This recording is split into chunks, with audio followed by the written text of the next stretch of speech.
But in order that the foregoing truth may be made manifest, let us consider what is to be thought of poverty from the point of view of riches. Indeed, external riches are necessary for the good of virtue, when by means of them we support the body and help others. Now it is necessary that those things which are for the end receive goodness from the end.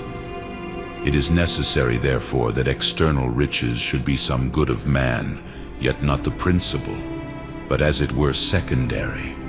For the end is principally good, but others according as they are directed to the end. For this reason it has been thought by some that the virtues are the greatest goods of man, and that outward riches are some of the least goods.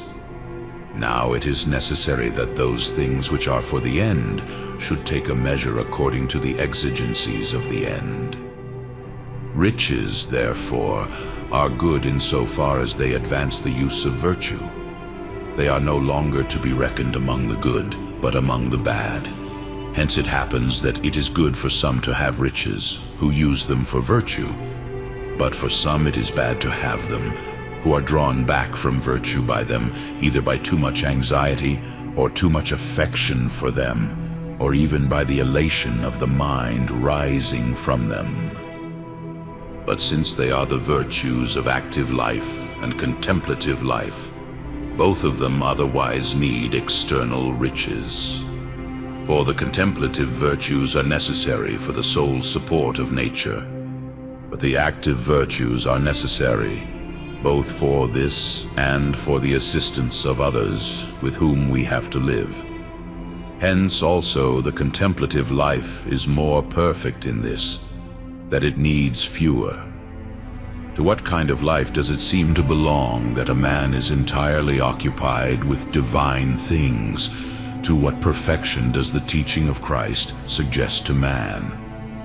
Wherefore, for those who pursue this perfection, a minimum of external riches suffices, that is, as much as is necessary for the maintenance of nature.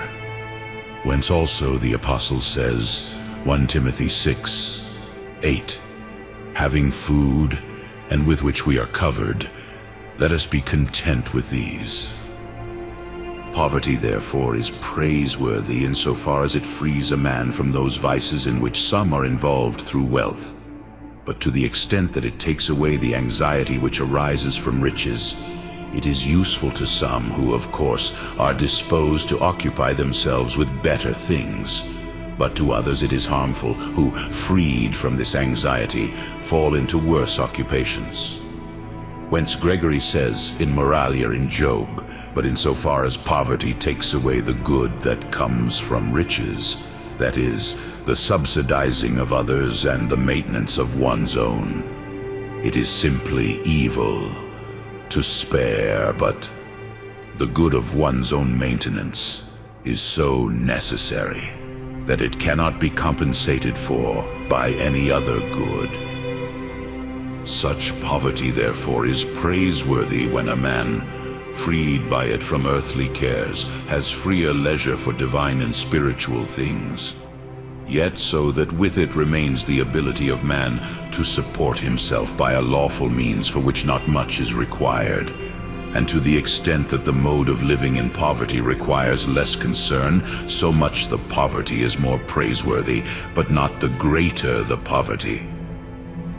For poverty is not good in itself, but inasmuch as it frees a man from those things which prevent him from aiming at spiritual things.